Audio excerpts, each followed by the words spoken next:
paz do Senhor, meus irmãos, sejam todos mais uma vez bem-vindos ao nosso subsídio da Escola Bíblica Dominical, que tem sido uma bênção, né, Gustavo? A paz do Senhor Jesus. Paz do Senhor, Rubens. Eu tenho certeza que esse canal está edificando muito vocês no Rotom 46, com os subsídios da Escola Dominical, com os podcasts, os vídeos, tem um conteúdo muito bacana. Então eu quero desde já pedir para você, comenta, ajuda a gente, deixa que bênção, ou uma crítica, um comentário, ajuda bastante.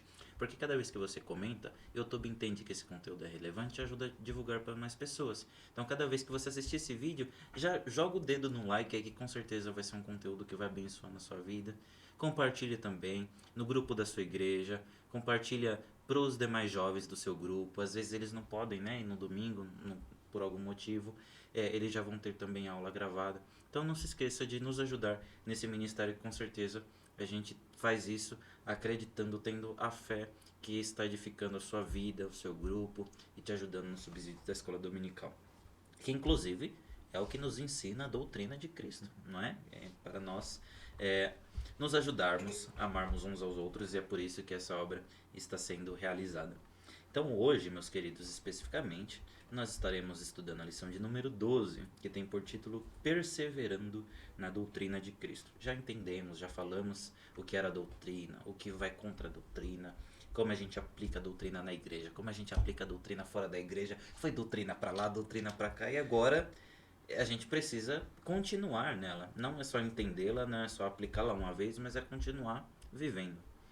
Para isso, nós vamos tratar do texto principal, ao qual se encontra no livro de Tito, no capítulo 2, versículo 10, que diz assim: Não defraudando, antes mostrando toda a boa lealdade, para que, em tudo, sejam ornamento da doutrina de Deus, nosso Salvador. Tito 2 e 10. E o resumo da lição vai nos dizer que, para herdar a salvação, o crente precisa perseverar na doutrina de Cristo até o fim.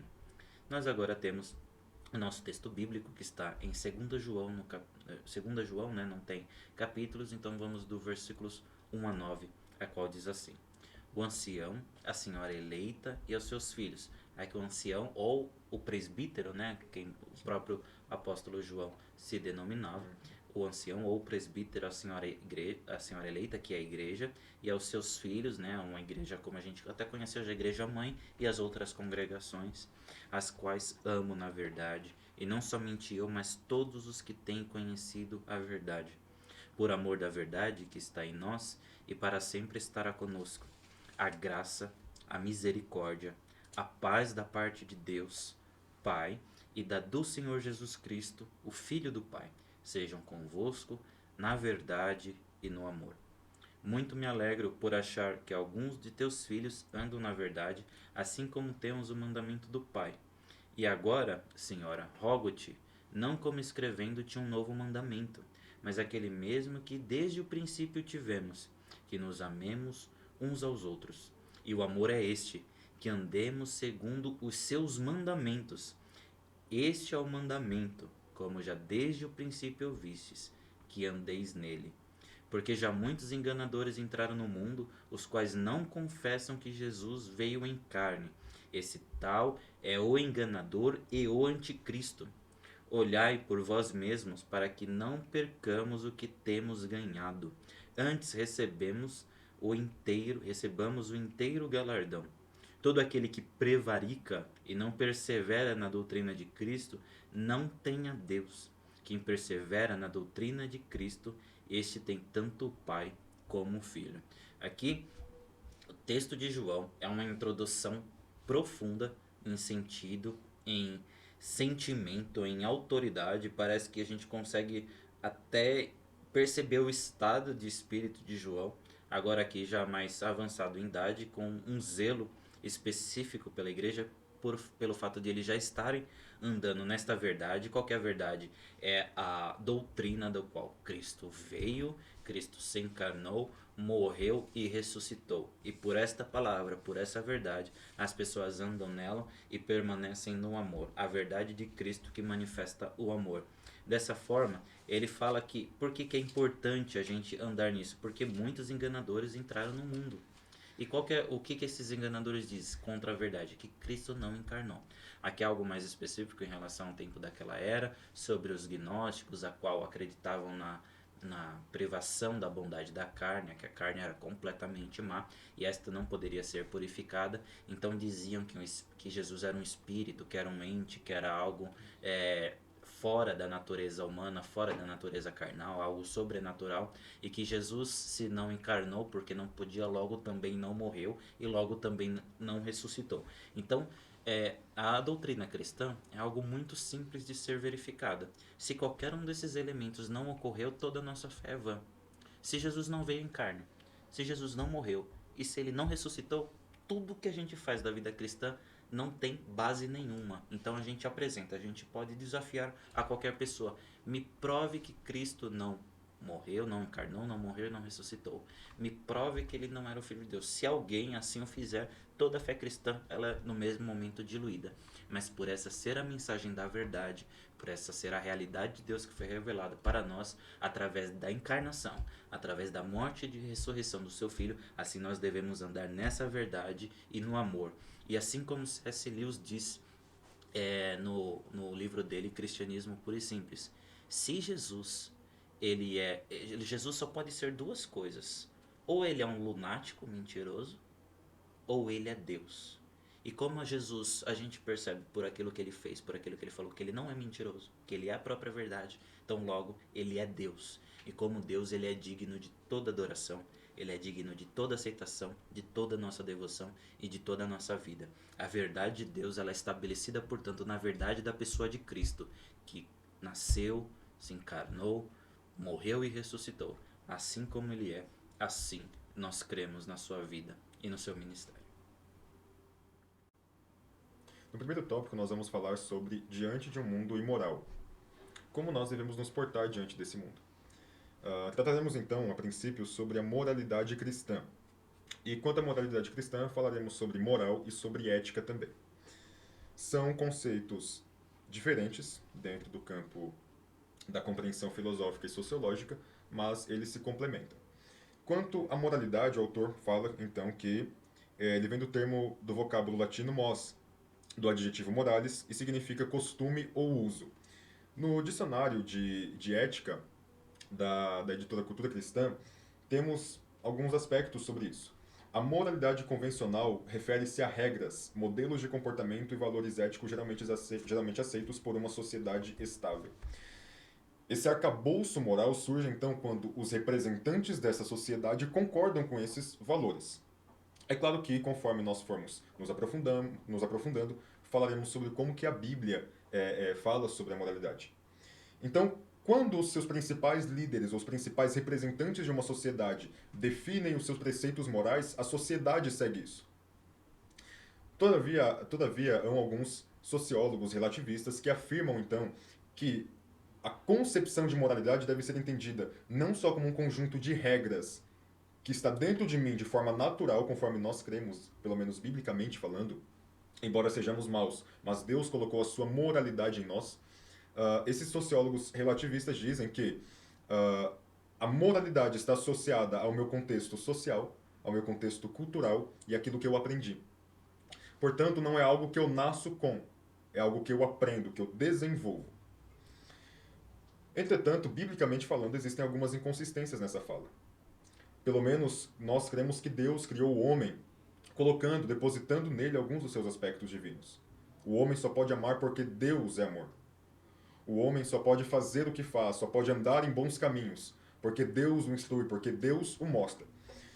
Em síntese, esse pensamento, então, sobre moralidade ou sobre moral, entenda que existem também valores de uma sociedade. Nós não podemos descartar totalmente essa interpretação desses sociólogos. Existem valores dentro de uma sociedade. Por exemplo, na sociedade judaico-cristã, nós temos a figura do homem como sendo líder ou cabeça da casa. Mas nós debatíamos hoje, numa aula de ética na escola, que a sociedade cigana, por exemplo, tem a mulher como uma figura que vai, trabalha e que leva o sustento para sua casa. Então, cada sociedade, é claro, é regida por um sistema. Mas saber o que é bom, saber o que é ruim, esses costumes de definir aquilo que eu posso fazer, aquilo que eu devo fazer, que eu não posso roubar, que eu não posso adulterar, que eu não posso fazer nada disso, não é algo que alguém simplesmente chegou em mim e ensinou. mas é algo que o próprio Deus preza e que por isso ele colocou esse senso dentro do ser humano. Pelo menos isso numa perspectiva bíblica sobre as coisas. Então, em contradição ou em contraste a essa perspectiva, há uma perspectiva que destaca uma convicção moral básica comum por trás das expressões culturais, variando na sua manifestação devido às diferenças de opinião ou percepções incorretas dos verdadeiros valores morais. Quanto à ética, a palavra ética vem do termo grego etika, de eteos, cujo sentido é aquilo que se relaciona com o caráter. A raiz dessa palavra ética vem de ethos. Ethos significa povo. Então, ethos, etika, de eteos, tem o sentido de aquilo que se relaciona com o caráter. Ética e moral não podem ser dissociadas. O termo ética e seu correspondente moral se referem ao problema de que é certo ou errado, bom ou mal na conduta humana. E isso cobre toda a esfera dos relacionamentos humanos. Então, como eu me porto diante das coisas? Isso é regido pela minha ética, pela minha moralidade. Alguns escritores seculares abordam apenas os relacionamentos entre os seres humanos.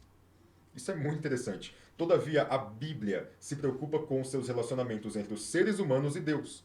E a Bíblia é tão interessante que ela preza pelos relacionamentos com Deus, com as pessoas, no sentido de eu me relaciono com Deus quando eu me relaciono bem com as outras pessoas também. Então eu coloco Cristo entre a minha pessoa e a pessoa do próximo. Isso nós ouvimos numa escola bíblica de obreiros aqui na AD Jundiaí. O pastor Dr. Clayton Ivan Palmeiring veio palestrar sobre isso e ele disse algo que me marcou muito. Precisamos colocar Cristo entre nós e as pessoas. Quando enxergarmos o outro, quando enxergarmos o próximo, precisamos enxergar Cristo através dele, ou Cristo na sua frente, no sentido de, quando eu me relacionar com essa pessoa, eu também estarei me relacionando com o próprio Cristo. Então, no contexto bíblico, a ética, ela abrange todos os relacionamentos de uma pessoa com Deus e com o próximo. O subtópico 2 vai falar sobre o mundo imoral. Jesus disse que os homens amaram mais as trevas do que a luz. Isso está em João, no capítulo 3, no versículo 19. Para dar contexto, vamos ler a partir do versículo 17. Porque Deus enviou seu Filho ao mundo, não para que condenasse o mundo, mas para que o mundo fosse salvo por ele. Quem nele crê não é condenado, isto é, quem crê no Filho não é condenado. Mas o que não crê já está condenado, porque não crê no nome do unigênito Filho de Deus. A condenação é esta: a luz veio ao mundo, mas os homens amaram mais as trevas do que a luz, porque as suas obras eram más. Versículo 20. Pois todo aquele que pratica o mal detesta a luz e não se aproxima da luz, para que as suas obras não sejam reprovadas. Quem pratica a verdade se aproxima da luz, para que as suas obras sejam manifestas, porque são feitas em Deus. A forma com a qual Jesus constrói o seu raciocínio aqui é fantástica. A forma com a qual Jesus se posiciona é algo extraordinário. E esse final do versículo 21 é a síntese de todo o contexto de ética, ou pelo menos de ética cristã. Aqueles que buscam a verdade e se aproximam da luz para que as suas obras sejam manifestas, porque são feitas na pessoa de Deus. Todavia, Jesus fala que o mundo é imoral. Isso já nos dá um insight. Como se portar diante de um mundo imoral? É isso que ele fala no subtópico 3. Já deixando uma dica para o subtópico 3. Tendo a ética que vem de Deus, tendo a ética cristã, sendo regido pela moralidade do próprio Deus. É claro que recapitularemos isso no próximo subtópico. Mas voltando ao raciocínio de João 3,19, Jesus fala sobre a natureza pecaminosa ou má do mundo. Há um segundo texto que precisamos ler também, que está em 1 João capítulo 5, versículo 19. A fim de dar contexto, o 18. Sabemos que todo aquele que é nascido de Deus não vive em pecado, porque quem é nascido de Deus guarda a si mesmo, e o maligno não pode tocar nele. Sabemos que somos de Deus e que o mundo inteiro jaz no maligno. João ele já desenvolveu o raciocínio nessa carta. Ele já disse que o mundo é do maligno. E ele já falou que o mal que existe no mundo é oriundo em Satanás. Entretanto, ele está falando agora, o mundo está e jaz em Satanás. Ele jaz no maligno. Ou seja, o mundo repousa tragicamente nos braços do inimigo. Contra a ética que Deus prega através da Bíblia Sagrada. O que João está dizendo não é que, na verdade ele já disse, o mal vem do diabo. E o mundo escolhe estar no diabo. E por isso estão morrendo tragicamente aos poucos. Eu quero também destacar a frase que o autor fala sobre o comentário bíblico de Matthew Henry. Matteo Henry fala o seguinte: a humanidade está dividida em dois grandes partidos ou domínios, um que pertence a Deus e um que pertence à maldade ou ao maligno. E no subtópico 3 vamos falar sobre o cristão diante de um mundo imoral. João ele fala que muitos enganadores têm enganado as pessoas e têm entrado no mundo. Isso está em segunda, aliás. João fala que estes enganadores não confessam que Jesus veio em carne. Claro que falando sobre os neopitagorianos ou os gnósticos que negavam a encarnação do Senhor Jesus Cristo. E dentro dessa sociedade que tenta negar os valores vitais da fé cristã, a moralidade, tudo isso, estes princípios que Deus estabelece pelas Sagradas Escrituras, como que nós devemos nos portar e quais são os nossos desafios? Os nossos desafios não são apenas mudar o mundo, porque nós somos eufóricos quando falamos que nós temos a missão de transmitir a causa de Jesus às pessoas. Mas às vezes deixamos de compreender que uma das nossas principais missões também é não deixar o mundo nos afetar, é não deixar o mundo nos mudar. Não há como mudar o mundo sem estar imune a ele. Portanto, meus irmãos, como se portar diante de tudo isso? Tendo o seu caráter firmado em Deus. Como fazer prevalecer uma vida moral, tendo as suas obras e atitudes baseadas no crivo da obra de Jesus e daquilo que ele requer de nós. Diante desse mundo imoral que a gente falou anteriormente, o Gustavo muito bem citou, a gente tem uma máxima que foi um dos principais sermões que já foram transmitidos para a nossa vida, que é o que está descrito no livro de Mateus no capítulo 5, que é o Sermão do Monte. Portanto, nesse segundo tópico, nós vamos falar como nós podemos andar segundo os mandamentos de Jesus, quais são esses mandamentos, né? Esses mandamentos santificadores e os benefícios dos mandamentos de Jesus. Bom, a gente já pode começar pelo final, entendendo que os benefícios do mandamento de Jesus é sabendo que eles são verdadeiros. Jesus, como Deus, expressando a vontade de Deus, sendo cheio do Espírito Santo, falou sobre um tipo de vida na qual ela é guiada pelo Espírito Santo, a qual nós podemos ver o fruto disso, conforme Paulo descreveu no livro de Gálatas, no capítulo 5, versículo 22. Mas quando nós olhamos para o Sermão do Monte, que está entre os capítulos 5 e 7 de Mateus, nós vamos ver primeiramente sobre as informações sobre as bem-aventuranças, como é feliz o homem que é pobre de espírito. Você vê que esse tipo de informação já é algo muito antagônico em relação ao mundo. No mundo imoral, você é alguma coisa quanto mais você puder ser cheio de si. Quanto mais você tem a si, quanto mais você tem coisas, quanto mais você acumula posições, mais você é alguma coisa diante de um mundo que está com sua moralidade decaída. Mas é ao contrário quando nós estamos diante da presença de Deus. Porque quando nós somos pobres de espíritos, ou seja, quando nós entendemos que nós não temos nada em nós mesmos para oferecer ao reino de Deus, é-nos dado o reino dos céus porque Cristo é suficiente em nossas vidas. Apesar de nós sermos pobres em espíritos por nós mesmos, em Cristo nós temos tudo aquilo que nós precisamos para ser ricos em Deus. Bem-aventurados os que choram, porque esses serão consolados por Deus, porque os que choram de acordo com a justiça do mundo podem não encontrar essa justiça.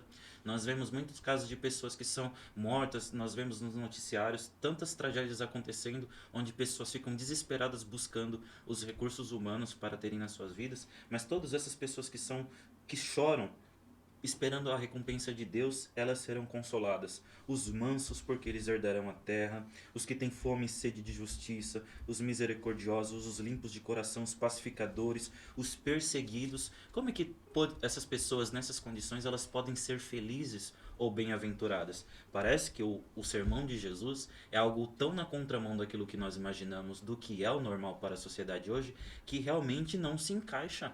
Tanto é que Paulo vai falar aos Coríntios, no capítulo 1, no 1 Coríntios, no capítulo 2, ele vai falar, olha, nós pregamos um Cristo crucificado. Para os judeus, isso é um escândalo. Para os gregos, isso é loucura.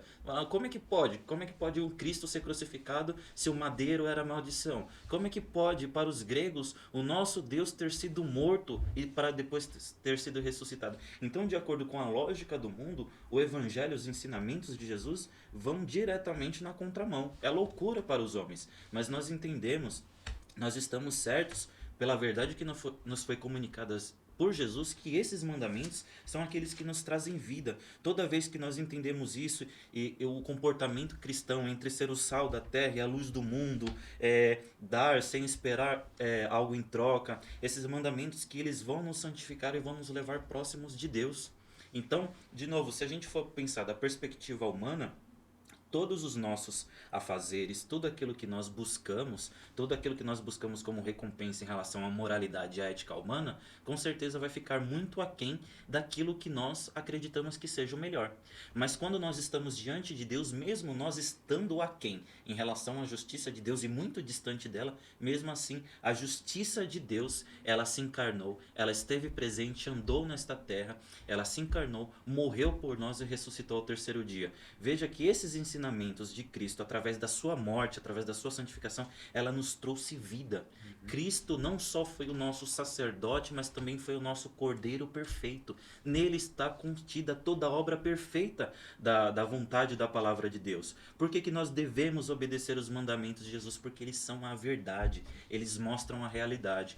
No caminho de pecado, se a gente pode fazer uma metáfora, Gustavo, é como se fosse assim: o caminho de pecado é em cada ponto que você tropeçou, porque o mundo é esse mundo cinza, vai ter tragédia, vai ter tristeza, vai ter sofrimento. O que o pecado faz? Ele vai colocando uma florzinha para tentar disfarçar, pintar aquilo, deixar aquilo numa outra realidade. É onde as pessoas se escondem em vícios. Então o pecado da embriaguez, ela tenta disfarçar um mundo que está sendo corrompido, que está mal, que está com suas desgraças, está pendendo para coisas cada vez mais ruins. Mas qual que é a verdade de Cristo? É mostrar que nós, mesmo andando no caminho do vale da sombra da morte, nós não temeremos mal algum, porque Deus está conosco.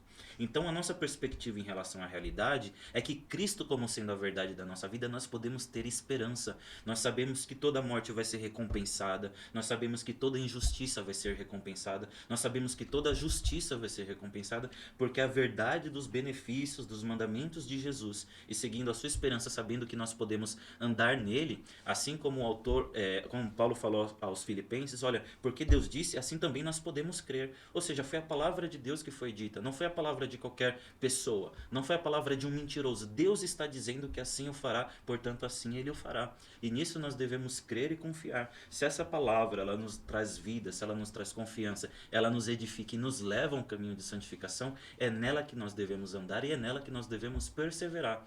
Por isso que a gente não pode cantar se não for pela palavra, a gente não pode orar se não for pela palavra, a gente não pode desejar se não for pela palavra. Toda a nossa vida contida naquilo que foi descrito por Jesus na sua palavra, inspirada pelo Espírito Santo, aos santos profetas, aos santos escritores, para promover essa escritura, os 66 livros da Bíblia, os 2 testamentos, mostrando todas as vezes, todas as falhas humanas e o quanto nós somos dependentes de Deus. Tudo isso nos dá certeza que, mesmo indigno que somos, conforme Efésios capítulo 2, versículo 1, que Ele nos amou quando nós estávamos mortos em nossos próprios delitos e pecados. Por isso nós sabemos que em Deus nós temos vida. Nós estávamos afastados, nós estávamos separados por causa do pecado que fazia divisão. Mas Cristo, como a nossa religião, que é o nosso religare, na qual deriva a palavra religião, religare do latim, que significa religar, é trazer a humanidade ao lado da presença de Deus. Com Cristo nós estamos religados com Deus através do seu sacrifício. Por isso que é vital obedecer os mandamentos de Cristo. Por isso que é vital orar pela palavra.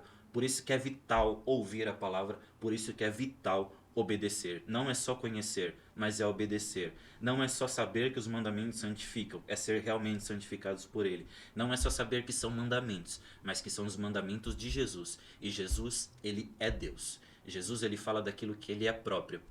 E para finalizar esse ponto, falando sobre a autoridade de Jesus, é interessante, Gustavo, que existia 3 classificações sobre aquilo que era autoridade para os romanos. Tem a autoritas, daquilo que fala de autoridade, tem o império e tem o domínio. São 3 palavras em latim para autoridade. Domínio é aquela autoridade que você exerce sobre coerção. Autoridade, o domínio, né? Aquele poder de guerra, poder de imposição pelo medo. Tem o império, que é você utilizar todos os arcabouços da lei, arcabouços do seu reino, das leis humanas para você exercer aquilo que você quer. Mas Jesus, quando as pessoas ouviam ele não fala como o império, apesar de ele ser rei. Ele não fala como o domínio, apesar de ele ser o nosso governador, mas ele fala com autoritas, ele fala daquilo que lhe é próprio. E por quem ele é, nós o ouvimos e seguimos, e assim nós podemos ter vida pelo seu nome. Meus irmãos, nesse último tópico nós vamos falar sobre olhando por nós mesmos. Então nós vamos falar de forma geral sobre o primeiro tópico, o primeiro subtópico, o segundo subtópico e o terceiro também. O primeiro fala sobre olhar para por vós mesmos, a origem dessa expressão, os cuidados pessoais que devemos ter, no segundo subtópico, e no terceiro, vencendo o mundo. É importante nós analisarmos a cadência que essas coisas procedem. Em primeiro lugar, nós precisamos olhar para nós mesmos. Se nós não olharmos para nós mesmos, nós não poderemos vencer o mundo. É claro que o contexto em que João está falando isso, já que essa expressão está em Marcos capítulo 13 e também é repetida em 2 João capítulo, aliás, 2 João versículo 8, já que há só um capítulo, na qual ele diz: olhai por vós mesmos, para que vocês não percam aquilo que nós construímos, mas tenham plena vitória.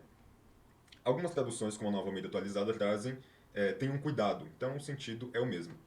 Alguns manuscritos, ou melhor, algumas versões trazem isso na primeira pessoa do plural, ou seja, elas falam: devemos ter cuidado de nós mesmos, ou devemos olhar para nós mesmos para que não percamos aquilo que construímos, mas tenhamos. Todavia, os manuscritos, a maioria dos manuscritos, já de um ponto de vista de crítica textual, os pais e toda essa prova documentária e manuscritológica mostra que João está fazendo esse jogo da primeira e da segunda pessoa. Então vocês devem tomar cuidado para que vocês não percam aquilo que nós construímos e para que vocês tenham a plena vitória, a plena salvação em Cristo Jesus. Nesse sentido, olhar para si mesmo toma um rumo de: eu devo prevalecer em Cristo, na sã doutrina, para que estes enganadores não tirem as minhas convicções, aquilo que eu creio, aquilo que eu acredito.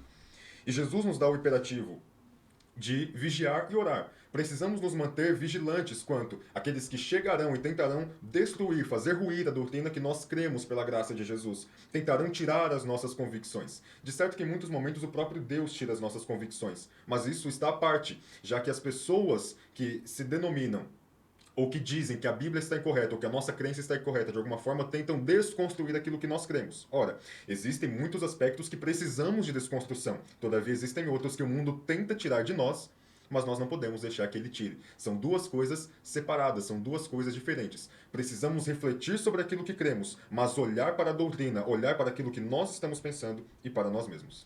Sobre esse ponto de desconstrução, assim que você falou, Gustavo, eu acho importante também a gente citar sobre o que é que foi desconstruído se a gente for pensar na perspectiva do profeta Elias. Enquanto ele estava enfrentando os profetas de Baal e de Azerá, o que estava acontecendo? Tanta imoralidade e tanto desvio religioso nos pensamentos daqueles falsos profetas, invocando a esses deuses para lhe responderem, enquanto que o altar estava sendo destruído.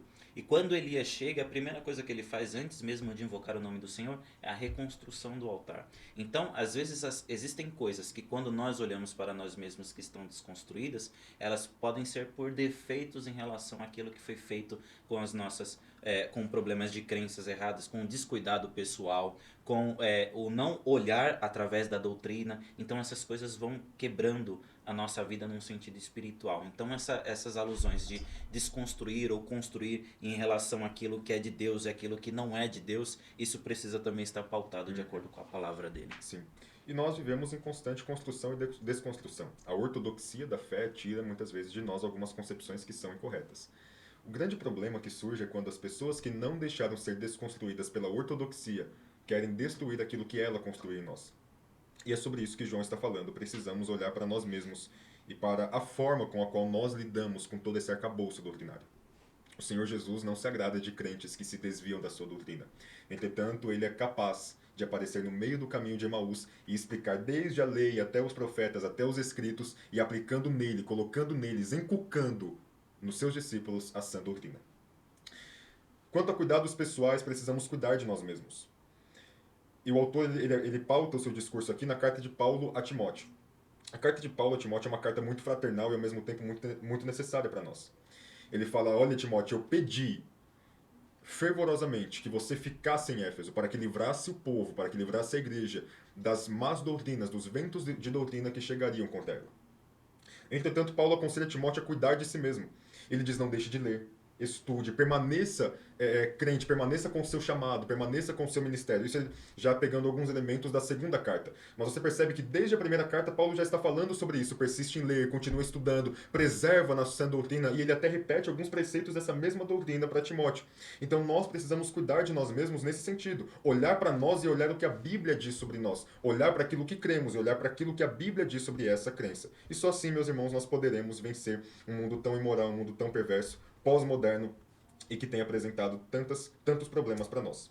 O autor aqui ele faz uma citação de Charles Colson e Nancy Pearcey, na obra O Cristão na Cultura de Hoje. Eles dizem o seguinte, que depois de considerar a realidade do mundo em nossos dias, o cristão deve abraçar a verdade de Deus, entendendo a ordem física e moral que ele criou, defendendo amorosamente essa verdade diante de seus vizinhos e tendo a coragem de demonstrá-la em todos os caminhos da vida. Portanto, vigiem, orem e cuidem de sua vida espiritual, pois assim poderás enfrentar e vencer esse mundo imoral, mantendo-se firme na verdadeira e pura doutrina de Deus. Portanto, meus irmãos, que Deus os abençoe em Cristo Jesus. Desejamos uma boa aula. Compartilhe, dê o seu like, comente aqui, se inscreva no canal para que essa obra se expanda cada vez mais.